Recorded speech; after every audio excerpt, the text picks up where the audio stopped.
Welcome back to the Comic Cave, and today we're taking a look at Rakuda Last by Katsuya Terada.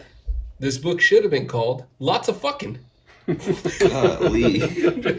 Well, this is No, let it run. That's where we're we're running with going. this. This is a beautiful book.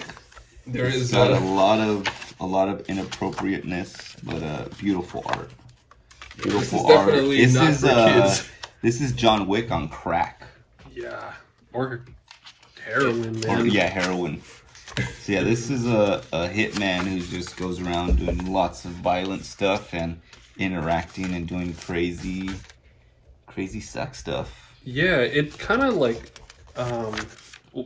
real quick, these are great. The little chapter breaks where he does these like single drawings or like journal entries almost.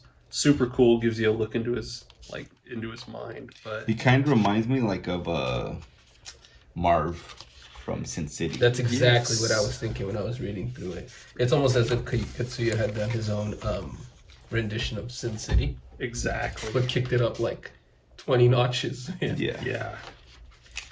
So basically, it's a hitman who's So the story, Called. the premise, Yeah. So he's a ask no questions type of guy. He's loyal to his gang, and he gets a call one night, and he is told, "Hey, you got to go pick up this body and dispose of it."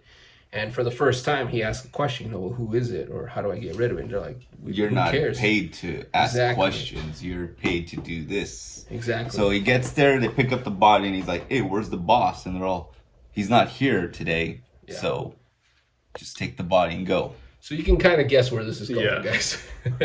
Obvious setup.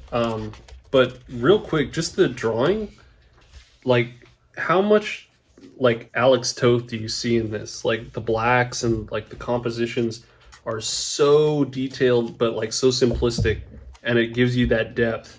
I love to see that. It's really cool.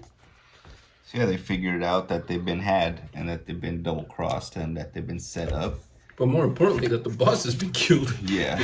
So they try to escape because the cops are on their tail. The guys have pretty much ratted them out, and they've also gotten the other gang members in and told them, "Hey, he killed the boss, Yeah. so go after him." Basically, So he's just on a run for his life, trying to figure out who's gonna let him hide out where he can and just do what he can. And there's a lot of shoot 'em up, a lot of bang bang, and a lot of bang bang. there's all types of banging in this. But yeah, it's a good quick story, and then. But you can kind of see how. I mean, I was a little blown away when I found out that this story was originally published like in 2003 or something, and it took like 20 years to get it stateside. Because I've seen worse in American comic books. I don't know what the whole deal was. We've met Katsuya Terada a few times already. I'd be interested to kind of ask him, maybe kind of just go through it and have him sign it, and then ask, hey, why did it take so long to get it here? Like, is there some inside scoop there? Did they not allow you to publish it, or what was going on? Because That would be really interesting because originally it appeared in the was it Genkiken or whatever, the manga magazine. yeah, it's in the end. It tells you. Yeah. It tells you the whole rundown of it. But then these little stories that he's included, it's just a compilation of a lot of the works that he's done throughout the years. And what's incredible to me is that I have looked at a lot of Terada's artwork throughout the years. I never saw anything like this.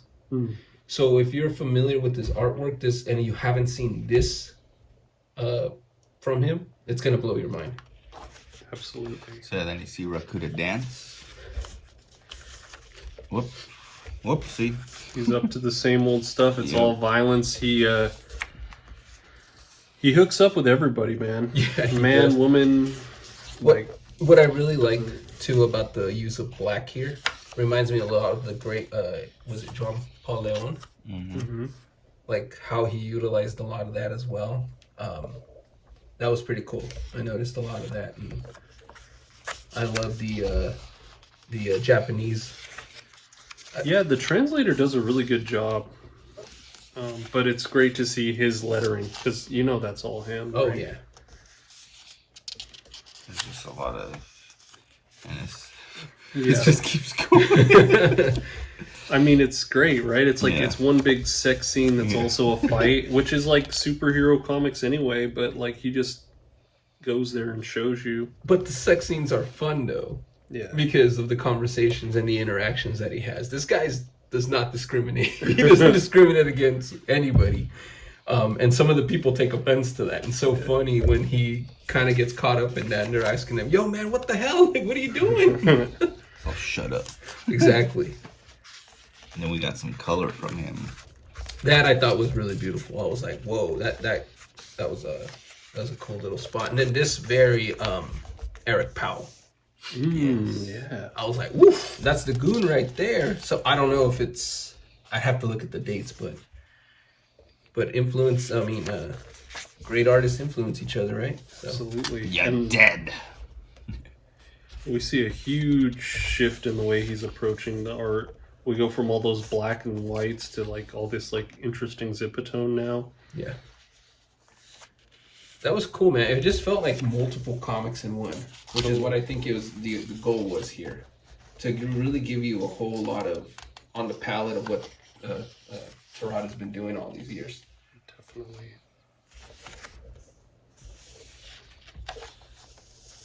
So yeah, it's a good story. So what, 3 different stories that are in this? I think it's probably like 4 or 5 or something. 4 stories.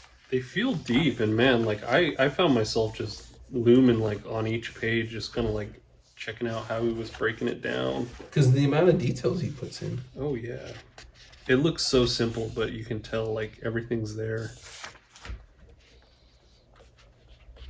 He just keeps going. We got some more. I'm trying to show you the least. Right, it's tough. It's tough because there's a lot. Like I said, I was a little shocked. Not in a bad way. It was just I had not seen anything like this from him before. Yeah. Because I was introduced to him much, much later on. A little, what is it, a poem or a little essay from Takashi Miike? Sorry if I slaughtered that. But that was pretty cool there. Then it ends, of course, and it explains the whole rundown. Yeah, 2003. Wanna magazine. So it's been about 20 years and now it's been printed in English.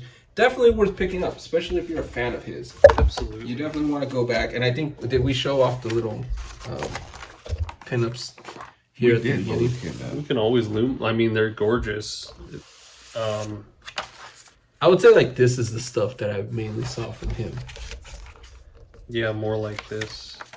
It was always stuff that, because he was always posted up at Giant Robot. Yeah. So shout out to them because they had him during San Diego Comic-Con and that's when we had a chance to meet him. But we didn't talk to him enough. And so we had no idea of that. This coming out, this was kind of like a little lucky find. So stoked that I picked it up and glad that I got to see that side of him. Yeah, definitely. So would you guys recommend people picking this one up? Absolutely, man. I would if you're into John Wick on heroin. Yeah, dude. Like it totally reminds me of those heavy metals we've been looking at. It's in the same vein where it's just like a great artist doing, you know, whatever they want. It's fun. It's totally fun. Yeah, Absolutely. So you Rakuda guys laughs have it. and he dances. And here's the comic cave dancing and laughing. Till the next time. Da, da, da, da, da, da.